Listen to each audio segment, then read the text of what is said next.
बिना तर्करे बिना अध्ययन रे समाज रे प्रचार चली कथा को सत बोली ग्रहण करिथाउ जहाँ निश्चित भाव में आम उपर तो प्रभाव पकाई थाए ताठारु अधिक प्रभाव पड़ी थाए आम समाज उपरे।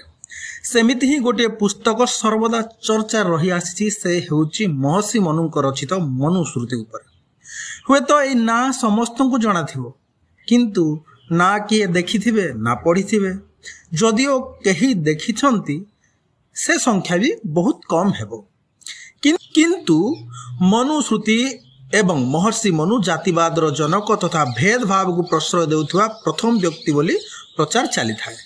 सेठी पुणी डॉक्टर बी.आर. आंबेडकर को जोड़ी अनेक गप मध्य समाज रे प्रचार हुए जेमिति कि मनुको जातिवाद को आंबेडकर संविधान द्वारा खंडन कले समानतार अधिकार देले इत्यादि।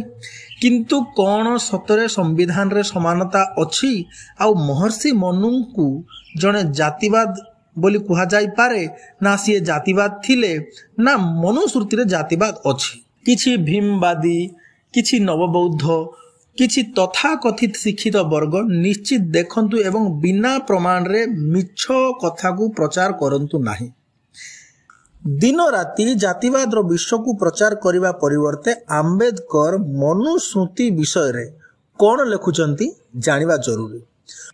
Doctor B R. आंबेडकर निजर रचित पुस्तक दि अनटचेबल्स रे पृष्ठा संख्या 147-148 रे स्पष्ट लिखिचंती जे महर्षि मनुଙ୍କର मनुश्रुति रे अस्पृश्यता नथिला। पुणी से कहउचंती द्वितीय शताब्दी बेलକୁ ମଧ୍ୟ छुआ अछुआ बा अस्पृश्यता नथिला। ए होउची प्रमाण। तांको भाषा रे से सीधा लिखुचंती the Manusmriti came into being some time after 185 BC, a date not far removed from the date assigned by Professor Buller. Having got the date of the Manusruti, we can say that in the 2nd century AD there was no untouchables. Repeat.